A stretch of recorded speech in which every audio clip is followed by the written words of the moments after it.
Olá! Auditar uma obra apenas já é uma tarefa desafiadora. Imagina então ser responsável pela auditoria das obras mais significativas da cidade de São Paulo. No Tribunal de Contas do município, tudo o que se refere a obras e pavimentação está sob a coordenação de Dimitri Carvalho Rodermel. Ele é o auditor de controle externo efetivo da Coordenadoria 7 do TCM e o nosso convidado de hoje do São Paulo Mais. Obrigada, Dimitri, por acertar o nosso convite. Olá, Fânia. Obrigado pela oportunidade de explicar um pouquinho como a gente conduz os trabalhos na Coordenadoria 7. Dimitri, o TCM tem priorizado o acompanhamento de obras enquanto elas estão sendo feitas. A sua equipe é responsável por fiscalizar todos os tipos de obras, de pavimentação de ruas a reformas em escolas? Sim, atualmente tudo que se refere a obras está sob responsabilidade da Coordenadoria 7, né? Obras de drenagem, que são obras de canalização de córregos, obras de piscinões, obras civis, construções civis em geral, né? Obras de reforma de hospital, obra de construção de escola, construção de uma UPA. Esse grande programa de recapeamento que a gente está tendo hoje é da Coordenadoria 7, Operação Tapa Buraco, conjuntos habitacionais. E sim, o TCM tem priorizado auditorias concomitantes, isso é, auditorias enquanto as obras estão em as obras em andamento, isso buscando maximizar os resultados dessa auditoria. Vocês analisam também os editais, ou seja, a fase anterior à contratação. Essa atuação preventiva acaba resultando em muita economia para os cofres da cidade. Explica melhor para a gente esse trabalho. O TCM ele tem uma abordagem proativa na identificação de editais da prefeitura, né? Como que a gente faz isso na prática, né? Diariamente, a gente faz uma varredura no Diário Oficial da cidade, a gente tem o auxílio de um sistema próprio do TCM para isso, né? Buscando identificar as licitações recém-lançadas pela prefeitura. Nesses casos, a auditoria ela é realizada entre a publicação desse edital e a sessão de abertura. A sessão de abertura é a etapa de disputa, né, da concorrência. Sim. Então, ela é realizada antes de assinatura de contrato, antes de sair qualquer despesa referente a essa futura contratação. Esses trabalhos de acompanhamento, de análise de editais, a meu ver, eles possuem uma relevância ímpar, né? Com relação a editais de obras, eu acho que tem alguns pontos principais que cabe eu trazer aqui alguma explicação sobre eles, né? Primeiramente, os engenheiros analisam os projetos dessa futura obra. Então, eles, dentro do edital, eles olham os projetos que compõem esse edital. Então, eles olham qual foi a solução que está sendo adotada naquela situação. Eles olham se esses projetos são completos, se eles são suficientes, se com esses projetos é possível executar as futuras obras, né? Vamos imaginar um exemplo de uma casa. Uma casa, você tem um projeto arquitetônico, né? Você tem um projeto de estrutura, né? Você tem um projeto de fundações, você tem um projeto elétrico, um projeto hidrossanitário, né? Que é a instalação de água, instalação de esgoto. Então, os auditores olham se tudo isso está completo, se isso tudo compõe o edital conforme a legislação diz, né? Por que isso é importante? Porque uma obra que os projetos sejam incipientes, os projetos sejam insuficientes, né? Sejam frágeis, pode acarretar inúmeros problemas, né? Essa obra pode ter um excesso de alterações depois, ela pode ter atraso, até culminar, até resultar numa obra uma obra inacabada, uma obra paralisada. Sim.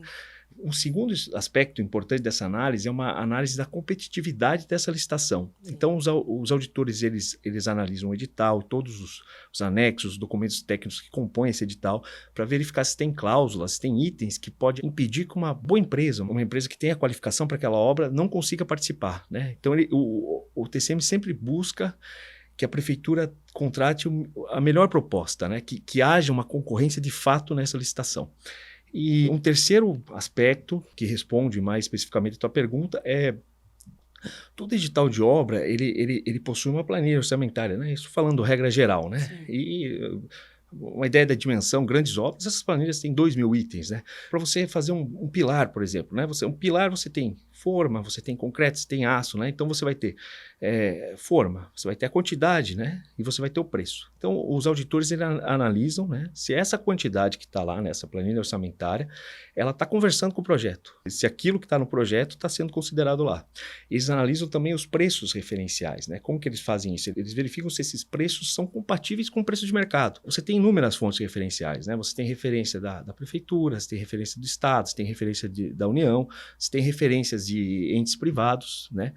E como também nós somos responsáveis por obras de diversas secretarias, nós comparamos entre secretarias, né? Por exemplo, se uma secretaria está licitando um serviço X, né, por um preço X, um valor X, né, e outra secretaria está contratando esse mesmo serviço por metade do valor, você tem um problema, né?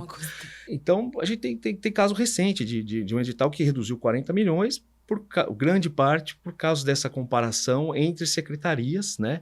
Então, esse é um trabalho que gera um retorno expressivo, né? A gente tem editais que reduzem 10 milhões, 15 milhões, tem casos que reduziram 80 milhões, né? A gente estima que no ano de 2023, né?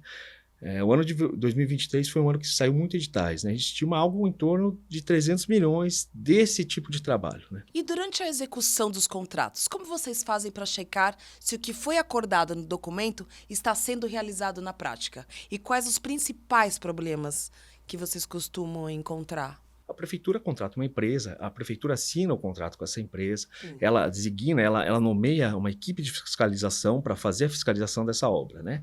E essa equipe de fiscalização mensalmente vai fazer medições, essa medição ela vai ter registro fotográfico, vai ter as quantidades, vai fazer os pagamentos para essa empresa. Então, o TCM é um olhar externo sobre isso, né? O TCM verifica tanto o andamento dessa obra quanto a atuação da fiscalização da prefeitura frente a essa obra. Então, o que os auditores eles observam, né? Eles verificam se aqueles serviços que estão nessa medição realmente estão lá. Se aqueles serviços estão sendo executados com a qualidade especificada em projetos, editais, se existiu alguma mudança de solução, se essa mudança ela é cabível, é justificada, você mudou para uma solução mais cara, realmente precisava daquilo, se os atrasos dessas obras são justificados ou se a empresa não está dando conta de tocar a obra, né? Problemas identificados são esses, né? Fragilidade de projetos, são superfaturamentos, né? Que são medições a maior, né? Serviços executados aquém da qualidade e também obras com morosidade, né? Serviços que estão medidos a maior, né? Serviços injustificados, né, que estão na medição, mas a gente não encontra às vezes na obra, obras com ritmo moroso, né, andando devagarzinho, né, sem uma justificativa para isso, enfim. Depois que a obra é entregue, as auditorias continuam? Explica para a gente, dá um exemplo para a gente. Sim, existem procedimentos específicos dentro do TCM para obras já concluídas, né? Aquela garantia que você tem quando você compra um imóvel, quando você compra teu apartamento, sua casa de 5 anos, a obra pública também tem, né? Então, se uma obra recém-entregue apresenta rachadura, a pintura descascando, apresenta infiltrações, não cabe ao administrador público contratar uma nova empresa para reparar aqueles serviços, né? Gastar de novo, né? Então, a auditoria do TCM tem um olhar muito atento nesses casos. E nesse tipo de fiscalização é verificado quais foram os problemas encontrados, né, para que seja feita a notificação da empresa responsável pelaquela obra, para que ela possa apresentar contra-argumentação e, se for o caso, né, ela refazer aqueles serviços. E agora, no caso específico de obras de recapeamento e tapa-buracos no asfalto, qual é a metodologia usada nesse tipo de fiscalização? É verdade que os fiscais chegam a medir a temperatura do asfalto? Sim, essa é uma parte particularmente que eu gosto bastante, né? E nas obras de recapeamento e tapa-buraco, que são gastas cifras vultosas normalmente, é gasto muito dinheiro ali, né? Todo ano, né? A gente conta com um laboratório externo, né? Acreditado pelo Inmetro, para auxiliar a auditoria. Como que isso é feito na prática, né? Os auditores, eles elencam, né? Eles escolhem pontos, né? Desse local que foi feito o recapeamento, em que esse laboratório vai retirar corpos de prova, né? Corpo de prova é um tubinho, assim. O laboratório retira esse tubo, né? E ele leva para fazer ensaios, né? Quando você retira, você já consegue ver a espessura do que foi feito, né? Então, se o projeto, se o contrato, ele estava previsto que um revestimento asfáltico fosse 10 centímetros, e os auditores, após retirar diversas amostras, eles concluem que lá está entre 4 e 5 centímetros, já tem 2 tipos de problema, né? O primeiro problema é que você está pagando mais do que deveria. O segundo problema se refere à durabilidade, à vida útil daquele pavimento que foi feito, né? Além disso, eles são enviados para esse laboratório e são ensaiados, né? Onde se faz uma avaliação da qualidade dos materiais que foram empregados, né? Se eles estão em conformidade tanto com as normas técnicas, né? Quanto com o projeto e o contrato formalizados naquela obra. Com relação ao tapa-buraco, Também são feitos, né, e podem ser feitos ensaios, mas esse tipo de serviço especial ele possui uma dinâmica interessante, né? Ele tem um serviço de inteligência envolvido, né? Então, como que também isso é feito? Todos os caminhões, todos os equipamentos das empresas que atuam na Prefeitura de São Paulo, eles possuem GPS. Então, os auditores, em seus computadores, seus tablets, seus celulares, eles em tempo real olham o deslocamento desses equipamentos e vão até o local de execução. Então, já tem ali um fator de surpresa nessa auditoria. Estando ali, os auditores eles verificam tudo, né? Eles verificam a sinalização do local, eles verificam como que se deu o corte desse buraco, se o corte está no local que foi feito esse buraco, está maior. Eles verificam a limpeza do local, eles verificam como que está se dando esse lançamento do asfalto, eles verificam a temperatura do asfalto que está sendo lançado, verificam como que está o acabamento desse asfalto. Nossa, muito bom. Moderno, né? É moderno. Para deflagrar essas auditorias, vocês têm algum tipo de gatilho, como valor de contrato, denúncia da população? Como é na prática? Existem critérios, né, para instaurar auditorias, né, critérios que envolvem relevância, oportunidade, materialidade, risco, né?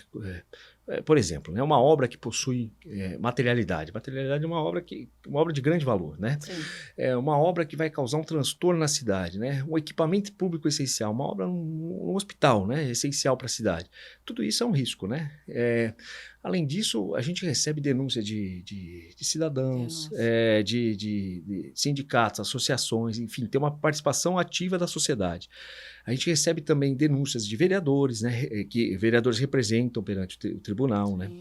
Essas auditorias, elas vêm de determinação de conselheiros, né? A gente tem um plano anual de fiscalização, né? Que a própria auditoria, quando ela vislumbra algum risco, ela encaminha para o conselheiro e solicita autorização para fazer essa auditoria. Então, a gente também atua nos programas de governo. Por exemplo, se uma secretaria ela licita inúmeras, né, picadinho, né, diversas reformas, a gente também vai atuar nesse programa de reformas, né? Então, as grandes obras, né, obras de grande vulto, os programas de governo, né, programas de recuperação de ponte, programa de recapeamento, programa de tapa-buraco, programa de reforma de escola, todos esses, em algum momento, eles já tiveram ou terão uma auditoria do TCM. Você é formado em Engenharia Civil, mestre em Habitação, Planejamento e Tecnologia pelo Instituto de Pesquisas Tecnológicas do Estado de São Paulo. Com certeza, os seus conhecimentos na área devem contribuir muito para esse trabalho de acompanhamento de obras. Qual é o diferencial na atuação de um auditor engenheiro civil? O auditor engenheiro civil, ele conjuga três naturezas de conhecimento, né? A primeira delas é referente à auditoria. A auditoria é um método, né? Então, ela tem procedimentos, tem normativos, tem todo um estudo aplicável. No Brasil, o controle externo é feito por tribunais de contas. Então, por ser um tribunal, ele tem que entender de legislação, né? Ele tem que entender de processo. Ele tem que, por exemplo, conhecer detalhadamente a lei de licitações e contratos. O auditor engenheiro também, antes de tudo, ele é um engenheiro. Né? Então ele tem todos os conhecimentos inerentes à própria engenharia, né? Ele sabe de pilar, de viga, de laje, tem gente que sabe de hidráulica, de transportes, enfim.